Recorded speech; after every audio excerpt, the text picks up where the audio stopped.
Hello साथियों, नमस्कार। तो कैसे हैं आप लोग? आशा करते हैं बहुत अच्छे होंगे और आपकी तैयारी बहुत अच्छे से चल रही होगी। तो सीधे हम लोग चलते हैं अपने साइंस एंड टेक के 15 मिनट सीरीज वाली वीडियो पे। और ये हमारा इस सीरीज का कौन सा वीडियो है? ये हमारा इस सीरीज का 11वां वीडियो है।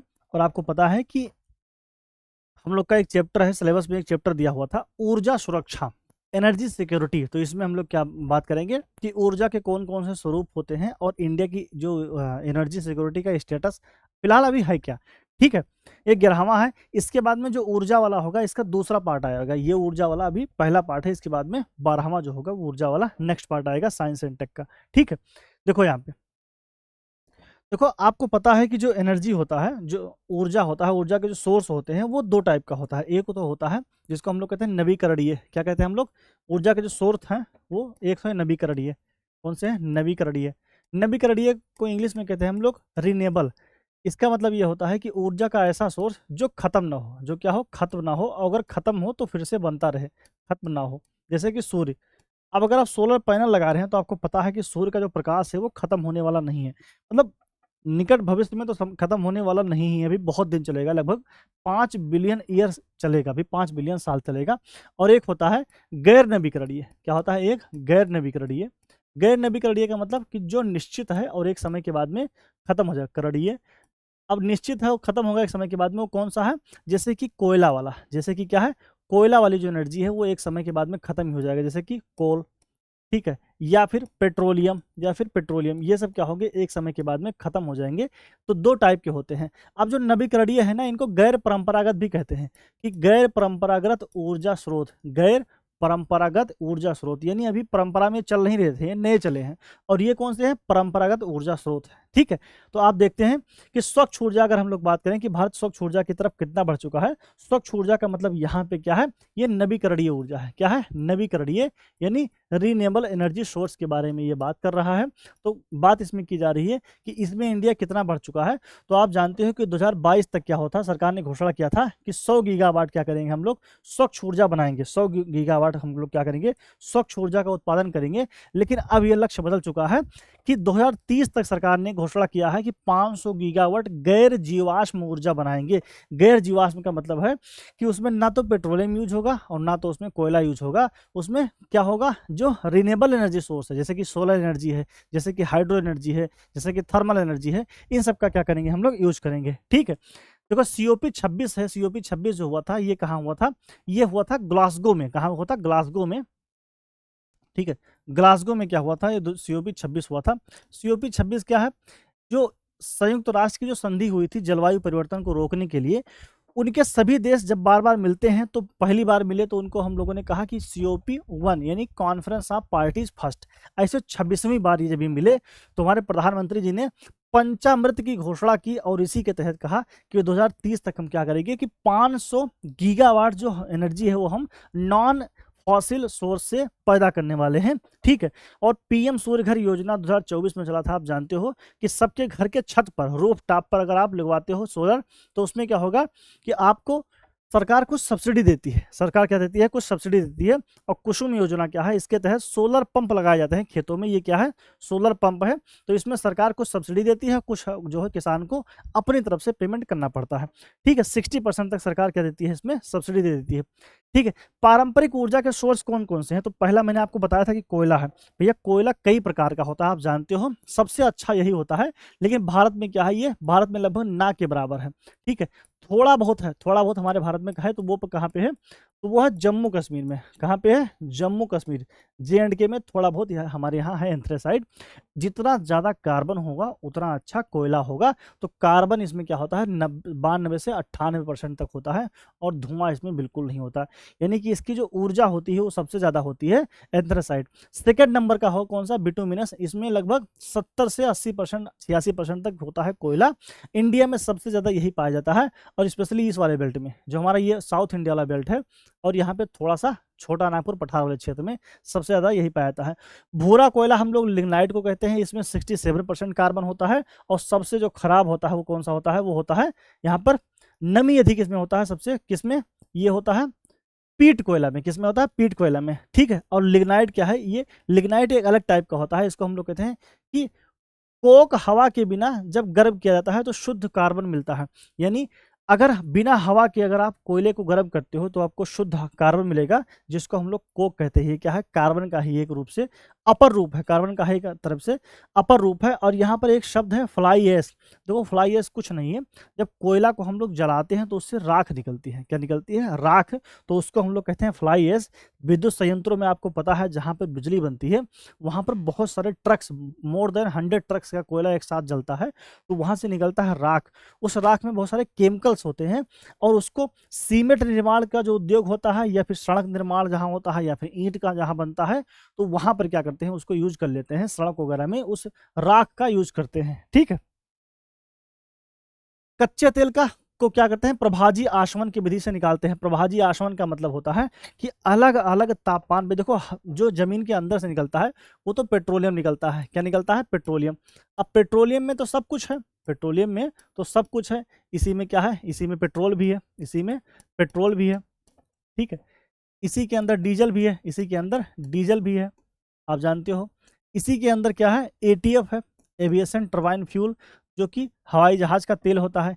इसी के अंदर कोलतार भी है, इसी के अंदर कोलतार भी होता है, जिससे क्या बनता है? सड़क बनता है। इसी के अंदर मोम भी होता है। क्या होता है? मोम। तो इसको अलग अलग कैसे करते हैं? तो अलग अलग तापमान पे जब गर्म करते हैं, जैसे अगर मान लीजिए कि कितना 20 डिग्री सेल्सियस तापमान पर इसको गर्म किया तो पेट्रोलियम गैस निकलता है, उसको अलग से पाइप लगा के और स्टोर करके रख लेते हैं। ठीक है। 70 डिग्री सेल्सियस अगर गर्म किया तो क्या निकलेगा? पेट्रोल। तो उसको अलग करके रख लिया। ठीक है। 120 पे नेफ्ता को, 170 पे मिट्टी का तेल को, 270 पे डीजल को, और जो यहाँ पे लुब्रिकेंट्स होता है जिसको आप लोग बोलते हो ना मोबिल है। क्या है? Mobil, lubricants. तो 340 पे इसको अलग कर लेते हैं। और बिटुमेन डामर जो होता है, जिसको हम लोग कोलतार बोलते हैं, उसको हम लोग क्या करते हैं? 340 डिग्री सेल्सियस के अगर प्लस हो जाए, ठीक है, मतलब उससे थोड़ा कम ही रह जाए, आसपास समथिंग रहे, तो उससे क्या होता है? कोलतार को निकाल के अलग रख लेते हैं। इसी को हम लोग कहते हैं प्रभाजी आशवन, फ्रैक्शनल डिस्टिलेशन। एलपीजी गैस क्या होता है? जिसको हम लोग कहते हैं लिक्विड पेट्रोलियम गैस, तरलीकृत पेट्रोलियम गैस। इसमें मुख्य रूप से प्रोपेन और ब्यूटेन होता है, और इसको खूब दाब के, खूब प्रेशर डाल के सिलेंडर में भरा जाता है। तो जब प्रेशर डाला जाता है ना, तो किस फॉर्म में आ जाता है? तो वो आ जाता है तरल पदार्थ में। और चूंकि ये इसमें गंध नहीं होता है, तो गंध लाने के लिए एथिल मर्केप्टेन इसमें मिलाया जाता है, कि जिससे किचन में अगर लीक हो रहा हो तो लोगों को पता चल जाए। ऐसे सीएनजी होता है, ये भी क्या होता है? कंप्रेस्ड नेचुरल गैस, द्रवित प्राकृतिक गैस हिंदी में कहते हैं। और इसमें मुख्य रूप से मीथेन होता है। मीथेन को खूब प्रेशराइज करके बनते हैं। ये स्वच्छ ईंधन है। क्या है? स्वच्छ ईंधन है, सीएनजी है। इससे क्या होता है? ऑटो वगैरह चलता है। स्वीट एंड सोर गैस क्या होता है? देखो जो सीएनजी है ना, एक हिसाब से क्या है? ये प्राकृतिक गैस है। क्या है? एक हिसाब से प्राकृतिक गैस है। तो प्राकृतिक गैस में अगर हाइड्रोजन सल्फाइड कम हो तो उसको हम लोग स्वीट गैस कहते हैं। अगर हाइड्रोजन सल्फाइड यानी H2S कम हो तो उसको स्वीट गैस कहते हैं, जिसको हम लोग सुरक्षित मानते हैं। ज़्यादा हो जाए तो शोर गैस कहते हैं, जिसको हम लोग जहरीला मानते हैं। तो ये क्या है? एनर्जी के सोर्स हैं। ठीक है। सौर ऊर्जा की जो क्षमता है हमारे यहाँ, ये लगभग अभी कितना हो गया है? ये 140 गीगावाट के आसपास हो गया है। कितना? 140 गीगावाट के पास हो गया है। ऑफिशियल 23 का मिल पाया था। ठीक है। तो इसलिए हम लोगों ने लिया, लेकिन अभी ये क्या है? बढ़ गया है। अंतर्राष्ट्रीय सौर गठबंधन आप लोग जानते हो, इंटरनेशनल सोलर अलायंस, 2015 में भारत और फ्रांस के अपने प्रयास से हुआ था। जो फ्रांस के राष्ट्रपति थे इमैनुअल मैक्रोन, और भारत में जो प्रधानमंत्री जी हमारे मोदी जी थे, दोनों ने मिलकर शुरू किया था। गुरुग्राम में क्या है इसका? गुरुग्राम में मुख्यालय है। और one sun one world one grid की इसमें सोच रखी गई है। ठीक है। पवन ऊर्जा में भारत अभी क्या है? चौथे स्थान पर है। और 140 गीगावाट भारत की क्षमता 2030 तक प्राप्त करने का लक्ष्य सरकार ने रखा हुआ है। ठीक है। जियो थर्मल एनर्जी का मतलब होता है, आपने सुना होगा कहीं कहीं जमीन के अंदर से क्या होता है? गर्म पानी निकलता है, बहुत खौलता हुआ पानी निकलता है। तो उस पानी से भी हम लोग ऊर्जा बना सकते हैं। तो उसको हम लोग क्या कहते हैं? जियो थर्मल एनर्जी। पूगा घाटी जो लद्दाख में है, वहां पर बहुत गर्म पानी निकलता है। ठीक है। ये क्वेश्चन एक बार आया हुआ है। जल विद्युत आरएस में आया हुआ है। जल विद्युत जो है हाइड्रो पावर है। ये हमारे यहाँ जो क्षमता है लगभग 12%, हमारा जितना टोटल एनर्जी का खपत है हमारे भारत का, लगभग 12% अकेले जल विद्युत से बन रहा है। यानी हाइड्रो इलेक्ट्रिसिटी के रूप में हम लोग अवेल कर पा रहे हैं। पंप स्टोरेज इसमें लगता है विशाल बैटरी की तरह। ये क्या होता है? ग्रिड को स्थिर रखता है। ऐसे सिस्टम इसमें काम करता है। ये क्या है? ऐसे सिस्टम काम करता है। बड़े बड़े बैराज बनते हैं, ऊपर से पानी जब नीचे छोड़ा जाता है तो ऐसे टरबाइन क्या होता है? घूमने लगता है, और उससे इलेक्ट्रिसिटी का जन्म होता है। ठीक है, महाशरीय, देखो महासागर में क्या होता है कि बहुत ज़्यादा क्या आता है, ज्वार और भाटा आता है। तो जब ज्वार आता है तो यानी जो पानी है बहुत तेज ऊपर उफान मारता है, तो उस उफान से भी हम लोग ऊर्जा बना सकते हैं, जिसको हम लोग कहते हैं ज्वारीय ऊर्जा। ये क्या है, ज्वारीय ऊर्जा, टाइडल एनर्जी, ज्वारीय ऊर्जा। ठीक है, जापान वगैरह इसमें बहुत आगे हैं। और गैस हाइड्रेट्स क्या होता है, गहरे समुद्र में बिल्कुल नीचे अधस्तर पर, यानी जो सी का फ्लोर होता है वहाँ पर जो मीथेन हाइड्रेट होता है वो क्या होता है, जमा होता है। इसे भी हम as a energy source use कर सकते हैं। इसको फायर आइस भी कहते हैं, इसको क्या कहते हैं, फायर आइस कहते हैं, इस टाइप से कि बिल्कुल समुद्र के अधस्थल में क्या होता है, ये जमा होता है। ठीक है, जैव ईंधन देखिए क्या होता है, जैव ईंधन का मतलब होता है कि हमारे जो जीव जंतु हैं या पौधे हैं, इनसे एनर्जी बनाना, इनसे एनर्जी बनाना। तो कैसे बनता है कि देखो, आपने सुना होगा एथेनॉल, क्या सुना होगा, एथेनॉल। ठीक है, सरकार ने लक्ष्य रखा था ना कि जितना भी हमारे यहाँ पेट्रोलियम है उसमें 20% क्या करेंगे, हम लोग एथेनॉल मिलाएंगे, 20% एथेनॉल मिलाएंगे। ये हमारे नितिन गडकरी जो ट्रांसपोर्ट के मिनिस्टर हैं उनको, उन्होंने लक्ष्य रखा था। बाद में वो विवाद में फंस गए क्योंकि एथेनॉल की जो कंपनी थी उनके बेटे ही चला रहे थे। फिर लोगों ने नियत पे सवाल उठाए कि अगर बेटा ही कंपनी चला रहा है और पिता ये कह रहे हैं कि 20% जो एथेनॉल हम मिलाएंगे पेट्रोल में, तो कहीं ना कन्फ्लिक्ट है। लेकिन हाँ, ये सही है कि आज पेट्रोल की हमारे यहाँ समस्या है। ठीक है, तो अगर चीज़ें अगर मैनेज ना हो, देखो इस पे हम डिपेंडेंट बहुत ना रहें तो अच्छा है, क्योंकि पेट्रोल की समस्या आज है कल भी हो सकती है, तो हमें तो कोई ना कोई अल्टरनेटिव सोर्स ढूंढना पड़ेगा। ठीक है, खैर, तो जो जैव एनर्जी बनता है या यूँ कहें बायोफ्यूल बनता है, या तो आप मक्का से बना सकते हो, गन्ना से बना सकते हो।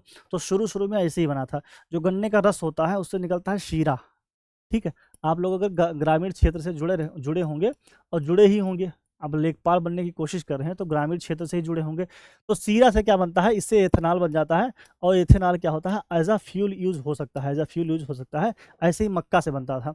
लेकिन सरकार ने क्या किया है, जो खाद्य पदार्थ हैं, जो फूड सब्सटेंस है, जो खाने योग्य हैं, उससे बायो एनर्जी बनाने पे रोक लगा रखा है।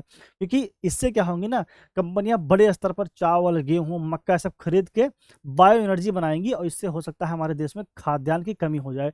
तो सरकार ने उसको रोक रखा है। जो सेकंड हमारा बनता है, यानी सेकंड जो पीढ़ी का है, वो गैर खाद्य अपशिष्ट, जैसे पराली होता है, लकड़ी होता है। पराली का मतलब जो डंठल होता है फसल काटने के बाद में, उससे। और फिर तीसरे में शैवाल से, शैवाल आप जानते हो जो नल के ऊपर जो काई लगी होती है, काई, उसी को हम लोग कहते हैं शैवाल। हालांकि उस काई से एनर्जी नहीं बनता है।